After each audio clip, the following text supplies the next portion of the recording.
寒潮到来之前，我只是个普通的超市理货员。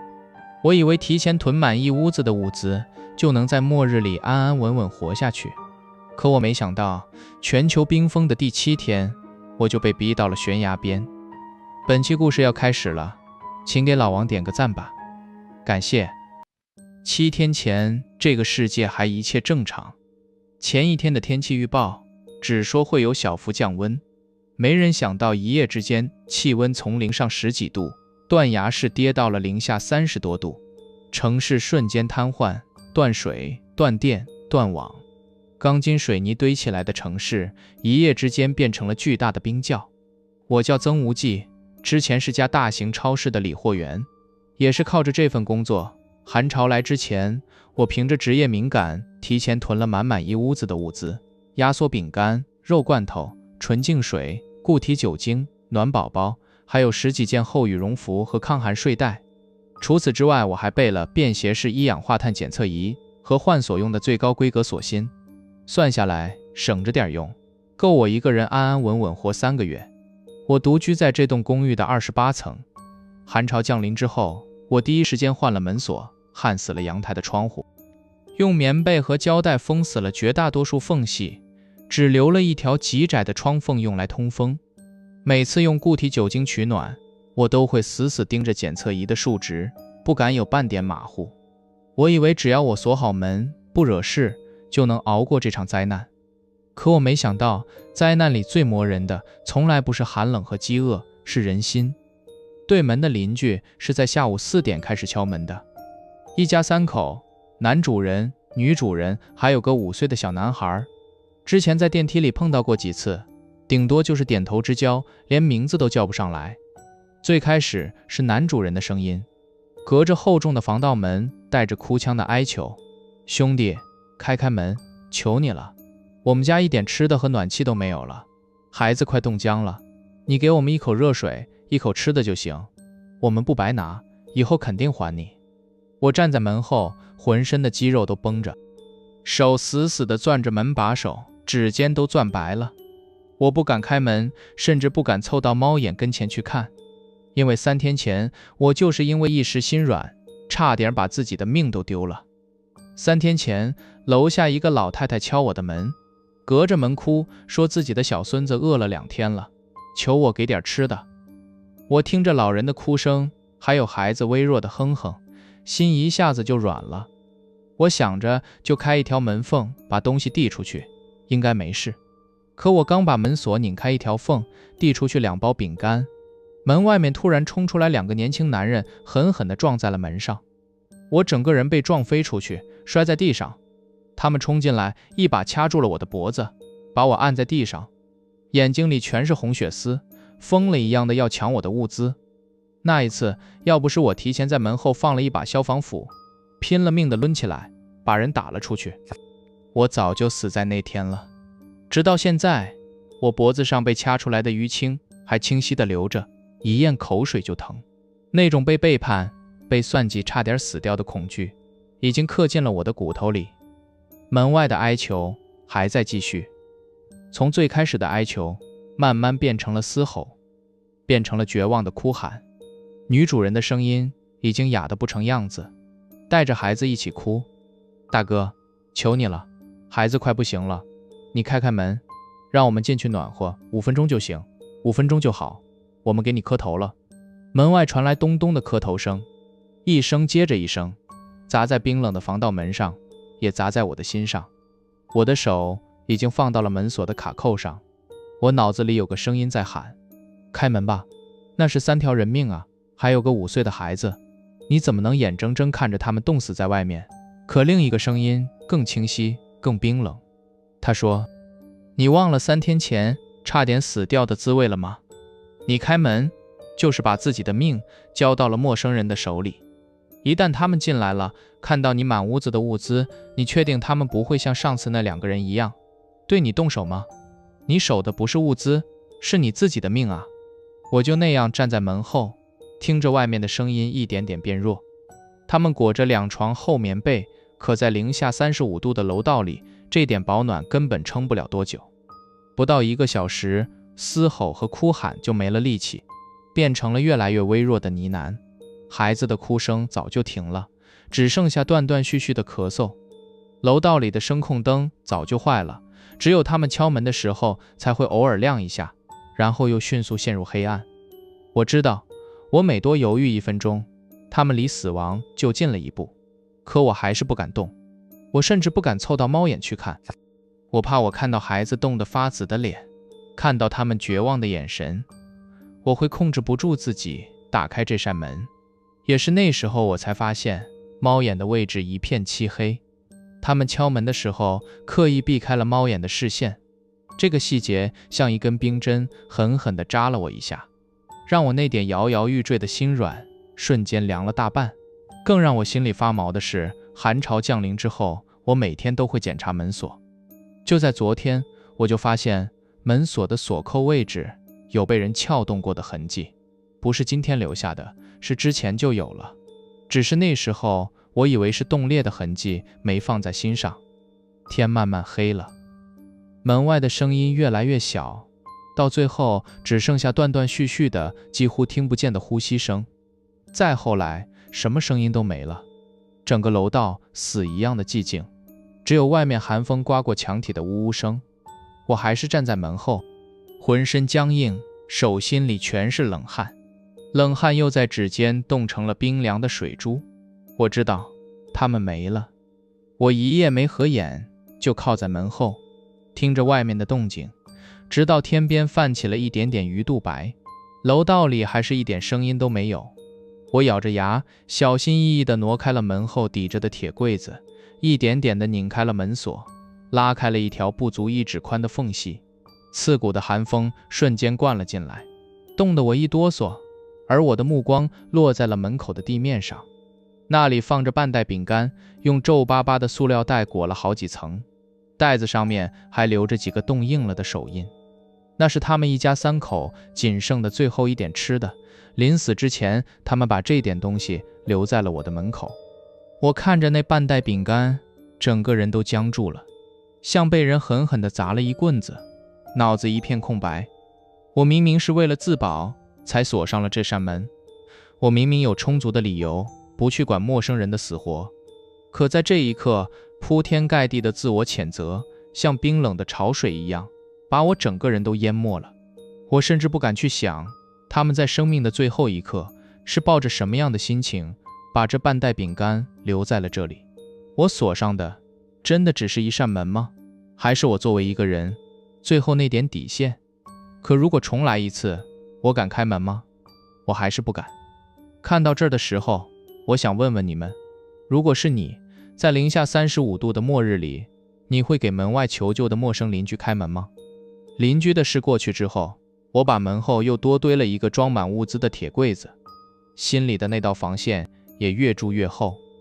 我早就知道，这栋楼的前物业经理张有亮手里有整栋楼所有住户的原始房门钥匙，所以寒潮来的第一天，我就换了最高规格的锁芯。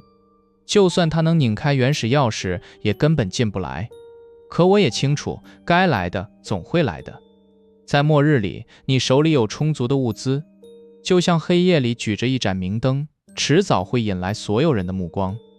2天之后，整栋楼的动静越来越大了，楼道里时不时会传来成群的脚步声，还有人拿着喇叭喊话的声音。我后来才知道，整栋楼的幸存者已经抱团了。牵头的人就是张有亮，42岁，在小区干了快10年，楼里的住户大多都认识他。他带着几个身强力壮的男人，成立了一个互助小组，挨家挨户的敲门，统计幸存者人数，收拢物资，说要带着大家一起活下去。他们很快就找到了我这里。那天上午，我的房门被砸得咚咚响，外面传来张有亮洪亮的声音：曾无忌，我知道你在里面，也知道你囤了不少物资，咱们开门说句话。我站在门后，没出声，也没靠近。他继续在外面喊，说整栋楼现在一共还有47个幸存者，其中有12个父母双亡的孤儿，最大的不到10岁，最小的才刚会走路。他说他查过我的底，我是之前超市的理货员，整个小区就属我囤的物资最多，最充足。他给我提了要求，让我拿出一半的物资，交给互助小组统一分配，用来救那些孩子，还有快撑不下去的住户。最后，他的话里带上了毫不掩饰的威胁。曾无忌，我知道你想自己锁着门过日子，可现在不是你独善其身的时候，大家都在一个楼里，一荣俱荣，一损俱损。你要是不肯配合，不肯拿出物资，那到时候大家饿极了，做出什么事来我可拦不住。话说到这份上，意思已经很明白了，我不交出物资，他们就会撬门硬抢。我靠在冰冷的墙壁上，脑子乱成了一团麻。一边是张有亮，嘴里12个等着救命的孩子。我也是普通人，见不得孩子受苦，见不得活生生的人冻死饿死。可另一边是我拼了命攒下来的，能让我活下去的物资，是我用自己的职业便利提前预判了风险，辛辛苦苦囤回来的。我没有义务为陌生人的生死负责，更何况张有亮真的是为了救那些孩子吗？还是说他只是借着救孩子的名头来掠夺我的物资，满足他自己的控制欲？我不敢赌。上一次心软的代价是差点丢了命，这一次我要是松了口，交出了一半的物资，那下次呢？他们会不会得寸进尺，把我所有的东西都抢走？我没有回应张有亮的话，他在门外等了半天，见我始终不开门，也不说话，撂下了一句狠话，带着人走了。我以为这件事至少能缓几天，可我没想到张有亮的手段比我想的要快得多，也阴得多。当天下午又有人敲我的门，这次是2个年轻女孩的声音，听起来也就20岁左右，声音抖得不成样子，带着哭腔。大哥，求你开开门，我们快冻死了，给我们一口热水就行，求求你了。他们说他们住在15层，合租的室友前几天都冻死了，家里的物资早就吃完了，暖气也早就停了，实在是走投无路了，才爬到28层来，求我帮帮忙。我听着他们虚弱的声音，心里的那点软又开始冒头了。2个年轻女孩在零下几十度的楼道里能撑到现在，已经很不容易了。我纠结了很久，还是在猫眼里看了一眼。2个女孩穿得很单薄，冻得浑身发抖，脸都冻紫了，互相搀扶着站在门口，看起来确实可怜。我犹豫了半天，想着说不定可以白捡2个老婆，我还是打开了门，让他们进来了。我给他们倒了热水，拿了面包和罐头，让他们在客厅暖和一下，心里还在安慰自己应该不会出事。可我没想到，就是这一次心软，又差点把我拖进了深渊。那天晚上我睡到半夜，迷迷糊糊的醒了，听到客厅里有压得很低的说话声，我瞬间就清醒了，屏住呼吸，轻轻地走到卧室门口，听着外面的动静。其中一个女孩的声音压得很低，但是我还是听得清清楚楚。她这里东西真的太多了，光罐头就有几十箱，还有好多固体酒精和暖宝宝。张哥说的没错，他囤的货比整栋楼其他人加起来都多。另一个女孩接话说，那我们什么时候动手？张哥说最好能拿到他房门的钥匙，实在不行就把他的作息和防御情况都摸清楚。我站在卧室门后，浑身的血瞬间就凉了。原来他们根本不是什么走投无路的求助者，他们是张有亮派来的眼线，是来摸我的底，来给我下套的。我之前的好心在他们眼里就是个笑话。我没忍住，一把推开了卧室门。2个女孩看到我，脸瞬间就白了，手里的对讲机都差点掉在地上。我没跟他们废话，指着门口咬着牙说，滚，现在就滚出去。他们俩慌了，一个劲儿地跟我道歉，说他们也是被逼的，张有亮拿他们的命威胁他们，他们没办法才这么做的。我没听，上一次的教训还在脖子上疼着。我把他们推到了门外，砰的一声关上了门，再次锁死了所有的锁。关门的瞬间，我看到其中一个女孩有个包落在了我家的玄关，我捡起来打开看了一眼，里面除了一个对讲机，一张画着我家户型的纸条，还有一盒儿童用的退烧药和一张小孩画的画，画上是歪歪扭扭的3个小人，还有一个太阳，涂得金灿灿的。我拿着那盒退烧药，手都在抖。我突然就懵了，他们到底是为了完成张有亮的任务来的，还是真的为了给孩子找退烧药才接了这个差事？我把他们赶出去，到底是做对了还是做错了？我又一次陷入了无尽的自我拉扯里。也想问问你们，张有亮为了救孤儿，要强制分走我囤的货，你觉得他做得对吗？我贴着门听，他们的脚步声没有往上走，也没有往张有亮所在的物业办公室走，他们往楼下空置的楼层去了。后来我才知道，张有亮早就给了他们同楼层空置房的钥匙，让他们有藏身的地方，一直盯着我的动静。还有几个细节是我后来才慢慢反应过来的，现在想起来浑身都发毛。张有亮说整栋楼有12个孤儿，可我在楼道里偷偷观察了这么久，最多只见过3个孩子，剩下的9个孩子在哪儿？更让我心里发寒的是，那2个女孩被我赶出去之后，再也没有出现在互助小组的队伍里，就像凭空消失了一样，没人知道答案。平静的日子只过了2天，张有亮见我始终不肯妥协，不肯交出物资，终于开始动狠手了。他直接停了我所在的28层的暖气管道。本来楼道里的温度就已经在零下30多度了，暖气一停，楼道里的温度一夜之间跌到了零下40度。我家的防盗门是钢制的，在这种极端低温里也扛不住了，门框和墙体连接的地方开始冻裂，门缝里结了厚厚的一层冰，寒风顺着裂缝疯狂地往屋里灌。我用棉被、用胶带、用发泡胶堵了一遍又一遍，还是堵不住那无孔不入的寒气。屋里的温度一天比一天低，更狠的还在后面。没过2天，整栋楼都传开了一件事，张有亮他们互助小组的物资仓库被人撬了，丢了大量的罐头和燃料，那是全楼幸存者仅剩的救命粮。而张有亮直接把这个锅扣到了我的头上，他拿着个大喇叭在整栋楼的楼道里喊，说就是我曾无忌干的，说他在被撬的仓库门口捡到了我之前工作的超市专属的货箱标签，我肯定有同伙里应外合，偷了全楼人的救命粮。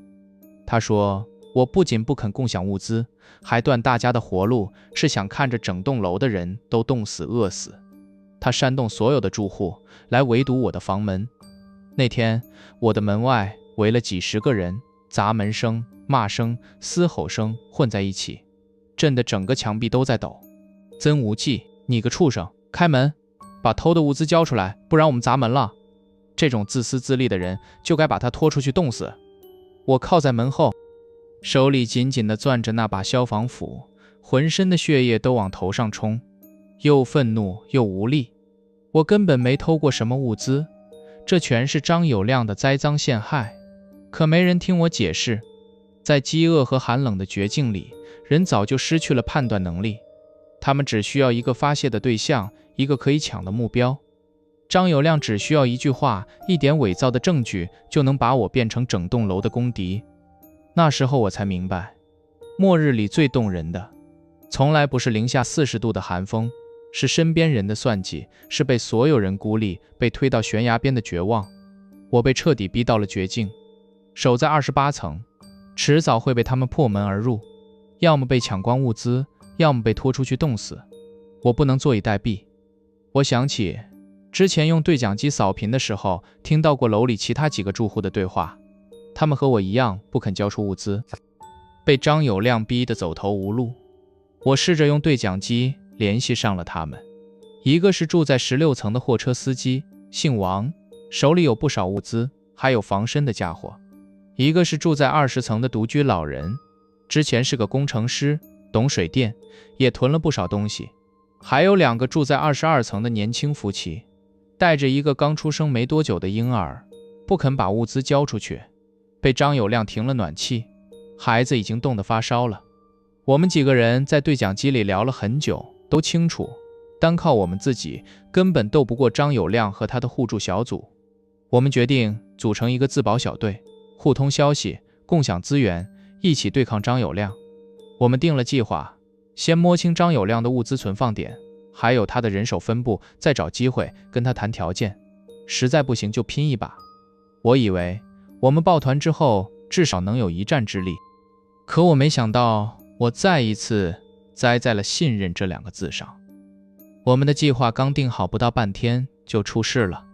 第二天一早，张友谅就带着人分别堵了我们几个人的房门。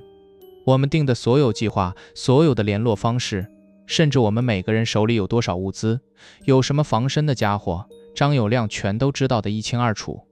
不用想也知道我们的小队里有内鬼。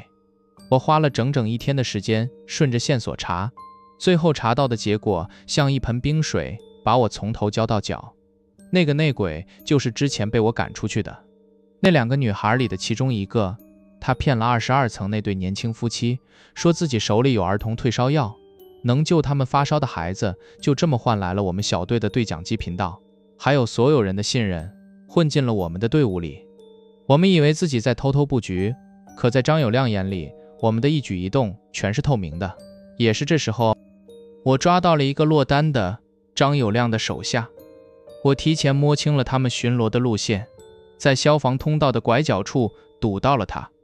他是被张友谅派去楼下空置房里找能用的物资，单独走的消防通道正好撞进了我手里。我把他堵在消防通道里，逼问之下，他说了一个让我浑身发冷的真相。之前死在我门口的对门那一家3口，根本不是因为没物资才冻死的，是张友谅带着人抢走了他们绝大部分物资，只给留了不到1天的口粮，把他们一家3口硬生生地赶出了家门。他就是要让他们来敲我的门，来求我的。他就是要试探我的底线，看看我到底会不会心软开门，看看我这个人到底好不好拿捏。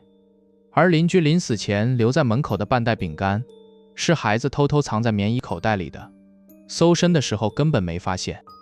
我之前所有的自我谴责，所有的内心挣扎，全都是他一手设计好的。他从一开始就没把那些人的命当回事。知道真相的那一刻，我握着消防斧的手都在抖。我之前还在纠结人性和生存到底该选哪个，可张友谅早就把人性扔了，踩着别人的尸骨给自己铺活下去的路。可我又能怎么办呢？现在我被整栋楼的人围堵，房门随时可能被冻裂，也随时可能被他们撬开。我想问问你们，换作是你，处在我这个境地，你觉得我应该开门谈判，还是直接动手反抗？还有几个细节是楼里其他的住户偷偷用对讲机告诉我的，越想越让人头皮发麻。互助小组每天给幸存者发的物资越来越少，越来越少。张友谅一直说物资快见底了，要省着用。可他嘴里一开始说的47个幸存者，这才10几天的功夫，已经少了快一半。就算这样，物资的消耗速度还是远远超过了剩余幸存者的正常用量。那些收上来的物资到底去哪儿了？还有人说张友谅待的1楼物业办公室里有一个房间一直是锁着的，从来不让任何人进去，哪怕是他最亲信的手下都不让靠近。那个锁着的房间里到底藏着什么？更让人心里发毛的是，最近这1周楼里的独居老人接二连三的出事，都是在夜里，自然冻死的。每次有老人冻死，张友谅都会第一时间带着人去老人家里，把所有的物资都收走，说是充公，给互助小组统一分配。可这些物资最后到底给了谁，没人知道。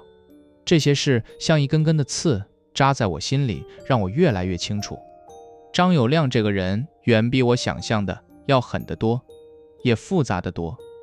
日子一天天的熬，天气越来越糟，每天都能听到楼道里有人冻死的消息，气温还在往下跌，外面的世界已经变成了一片白茫茫的冰原。就在这时候，楼里唯一一个还能勉强收到信号的收音机传出了一条断断续续的预警，未来24到72小时内会有100年不遇的超强暴雪，气温会跌到零下50度，到时候整栋楼的门窗都会被彻底冻裂，墙体都会被冻透，普通的住户家里根本不可能扛过去。唯一能保命的地方就是1楼的物业办公室，那里有厚保温层，有密闭的空间，还有一台大功率的柴油备用发电机，提前接好了室外排烟管，只要有燃料就能安全供暖，就能撑过这场暴雪。这条消息像一块巨石砸进了本来就摇摇欲坠的整栋楼，所有人都疯了，谁都想进物业办公室，谁都想活下去。而掌握着物业办公室控制权的张友亮，手里就握着所有人的生杀大权。他很快就找到了我，给我下了最后通牒。他在门外，语气平静，却带着不容置疑的压迫感。曾无忌，暴雪预警你也听到了，零下50度，你这28层的小房间根本扛不住。我给你最后一次机会，交出你所有的物资，你可以带着你想保的人进物业办公室，我们一起撑过这场暴雪。不然等暴雪一来，你只能锁着门，在这里活活冻死，没有第二条路可选。他的话说得很实在，我心里比谁都清楚，我这房间就算我再怎么加固，也扛不住零下50度的极端低温，留在这儿就是死路一条。可我能信张友亮吗？他害死了那么多人，设计了我那么多次，我交出所有的物资，走进他的地盘，就等于把自己的脖子伸到了他的刀下。到时候他想怎么拿捏我就怎么拿捏我，等物资不够了，他随时可以把我当成没用的人扔出去冻死。我不信他，可我没有别的选择了。那天晚上我一夜没睡，我做了一个决定，我要亲自去一趟1楼的物业办公室，我要看看里面到底藏着什么秘密，我要看看张友亮这个人到底是个什么样的人。天快亮的时候，我穿上了最厚的羽绒服，把自己裹得严严实实的，带上了消防斧，揣了几瓶热水和固体酒精，打开了房门，顺着消防通道往楼下走。楼道里一片漆黑，冰冷刺骨，消防通道的墙壁上结着厚厚的冰，台阶滑得不行。一路上我看到了太多的尸体，有靠在墙上冻成冰雕的，有缩在角落里抱着自己到死都在发抖的，有老人，有年轻人，还有孩子。每走一步，我的心就沉一分。这就是末日，人命比一张纸还薄。我花了快半个小时才从28层走到了1楼。物业办公室的门锁得死死的，里面传来发电机轰隆隆的声音，还有隐约的孩子的笑声。门口有2个男人守着，手里拿着钢管，来回的踱步。我没有硬闯，绕到了物业办公室的后面。之前在超市干理货员的时候，我跟着维修师傅修过好几次通风管道，对这种管道的结构熟得不能再熟。我找到了物业办公室的通风管道入口，拆开了格栅，缩着身子爬了进去。管道里又黑又窄，全是灰尘，冰冷的铁皮冻得我手脸生疼。我一点点地往前爬，顺着声音爬到了那个一直锁着的房间的上方。我小心翼翼地掀开了通风口的格栅，往下看了一眼。就是这一眼，让我整个人都僵住了，浑身的血液都好像冻住了一样。那个锁着的房间里根本没有张友亮，嘴里说的12个孤儿只有3个孩子，最大的看起来也就6岁，最小的才3岁左右。房间里暖烘烘的，装着好几个电暖器，3个孩子穿着厚厚的棉衣，围在暖炉旁边，拿着彩笔在画画。地上摆着不少零食和玩具，日子过得比整栋楼里的任何人都要安稳。根本不是他说的缺吃少穿，等着物资救命的样子。我顺着通风管道又爬到了张友亮的休息室，里面没人。我掀开格栅跳了下去。休息室里有一个巨大的铁皮柜子，锁得死死的。我用消防斧撬开了柜子的锁，柜子打开的那一刻，我彻底懵了。里面堆满了物资，一箱一箱的压缩饼干、肉罐头、纯净水，还有大量的柴油、暖宝宝、厚衣服、抗寒药品。这些物资算下来省着点用，够他一个人安安稳稳活整整1年，根本不是他说的。物资快见底了，连孩子都快养不活了。什么12个孤儿，什么救整栋楼的幸存者，全是假的，都是他用来掠夺物资的借口。他煽动整栋楼的人逼我交出物资，抢其他住户的东西，把那些老人、伤者赶出去冻死，都是为了给他自己，还有这3个孩子攒够活下去的资本。我一直纠结的要不要为了救孩子交出物资，放弃自己的生存底线。可从一开始，这个前提就是一场精心编织的骗局。我靠在冰冷的柜子上，浑身都在抖，不知道该生气还是该觉得可笑。就在这时候，外面传来了脚步声，还有张友亮说话的声音。我赶紧躲进了柜子旁边的死角，屏住了呼吸，听着张友亮跟手下交代事情。他说发电机的备用钥匙他放在办公桌最下面的锁着的抽屉里，让手下定时去检查发电机的油量和运行情况，千万别出岔子。等他们交代完事情，走进了孩子待的房间，我才从死角里走出来，撬开了那个抽屉，顺利拿到了那把备用钥匙。我没有立刻走，又躲回了通风管道里，想看看他到底还有多少秘密。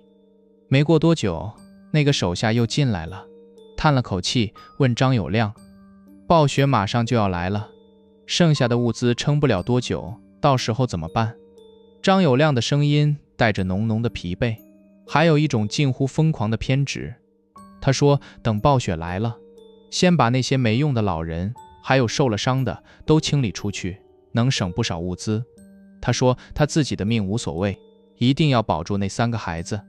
手下又问：张哥，值得吗？为了这3个没血缘的孩子，你把整栋楼的人都得罪光了，手上沾了这么多条人命，你就不怕遭报应吗？张友亮沉默了很久才开口，声音哑得不成样子。他说我自己的女儿在寒潮来的第1天就没了，停电，暖气停了，零下30多度，她才5岁，就那样在我怀里一点点的冻硬了。我没保住我的女儿，这3个孩子跟她一样大，他们的爸妈都没了，我要是不护着他们，他们也活不成。为了让他们活下去，我什么都愿意做，别人骂我畜生也好，骂我刽子手也好，我都认了。只要这3个孩子能活下来，怎么样都行。我躲在通风管道里，听着他的话，浑身都僵住了。我恨张友亮，他害死了那么多无辜的人，设计了我，害死了对门的邻居，把整栋楼的人都当成了他给孩子铺路的棋子。他是个彻头彻尾的恶人，手上沾满了鲜血。可在这一刻，我又没办法完完全全的恨他。他做的这一切丧尽天良的掠夺和杀戮，根源竟然是一个父亲失去女儿之后疯了一样的执念和守护。他不是脸谱化的坏人，他是在末日里被绝望和执念逼疯了的可怜人。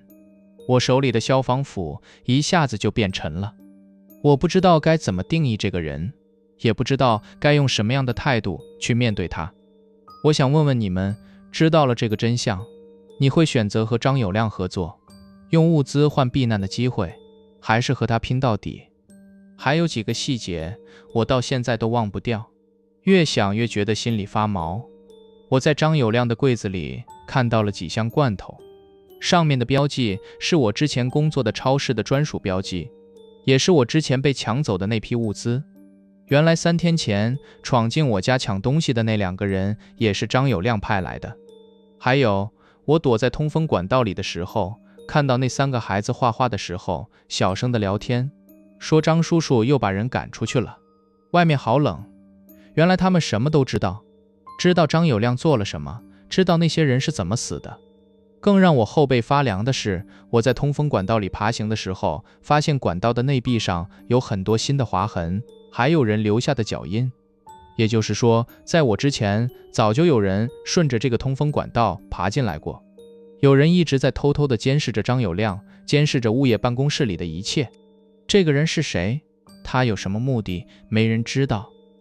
我趁着张友亮陪着孩子的间隙，顺着通风管道偷偷地溜了出来，一路跌跌撞撞的回到了28层的家。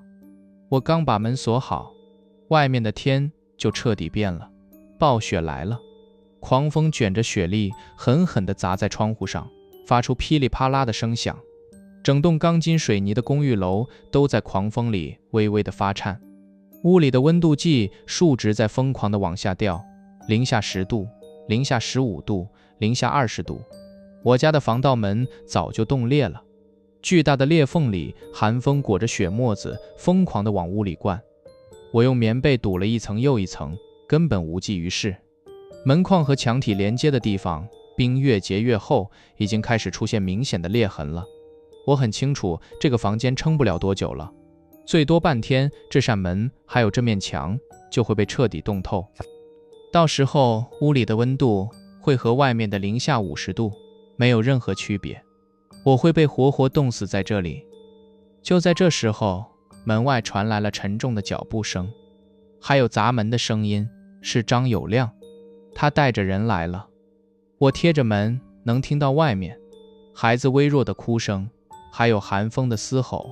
张友谅的声音隔着厚厚的防盗门传了进来：曾无忌，我知道你在里面，暴雪已经来了，你自己也清楚，你这房间撑不过今天，我给你最后一次机会，开门，交出你所有的物资，我带你还有你联系的那几个人一起进物业办公室，我们一起撑过这场暴雪。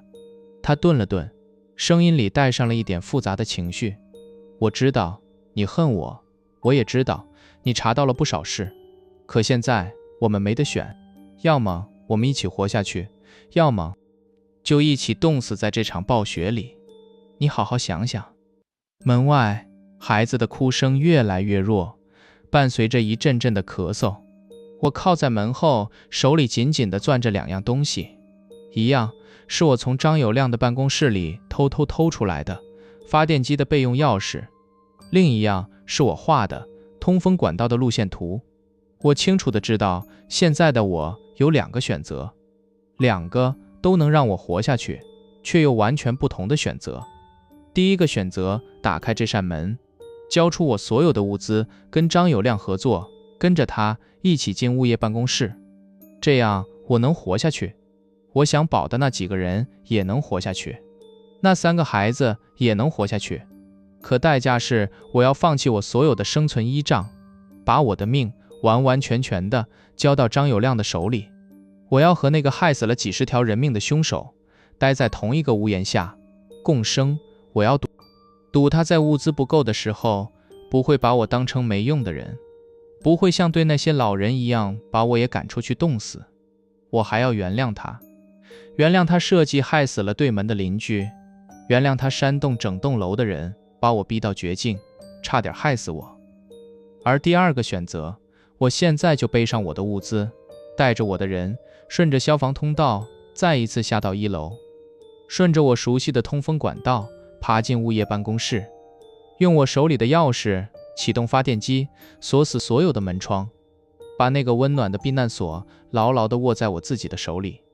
我可以把张友谅、他的手下还有那3个孩子全都锁在外面，让他们在零下50度的暴雪里活活冻死，这样我就能活下去，独占所有的物资，独占最安全的避难所。我再也不用怕被人算计，被人抢，再也不用在人性和生存之间反复的拉扯，受尽煎熬。可代价是我会彻底变成张友谅那样的人，为了活下去不择手段，丢掉所有的底线和良知。我会眼睁睁地看着3个无辜的孩子冻死在门外，就像当初我眼睁睁地看着对门的一家3口冻死在我的门外一样，甚至我比他更狠。我会彻底变成我曾经最讨厌、最唾弃的那种人。门外，张友谅还在喊着话，孩子的哭声已经细若游丝了。狂风砸在门上、墙上、窗户上，像无数只冰冷的手在疯狂地拍打着，想要钻进屋里来。屋里的冰越结越厚，我的睫毛上都结了霜。我伸出手握住了冰冷的门把手，指尖的温度瞬间就被冰冷的钢铁吸走了，冻得生疼。我的手在微微的发抖。我到底该不该拧开这扇门？我到底该守住那点生而为人的底线，哪怕付出生命的代价，还是该彻底放弃所有的规则，不择手段的先活下去再说？故事到这里就停住了，因为直到现在我也不知道我最终会做出什么样的选择。故事的最后，我想问问你们，如果是你站在这扇门后，一边是坚守人性的底线，一边是活下去的唯一机会，你会怎么选？你会开门和张友谅合作，还是会偷偷抢占避难所？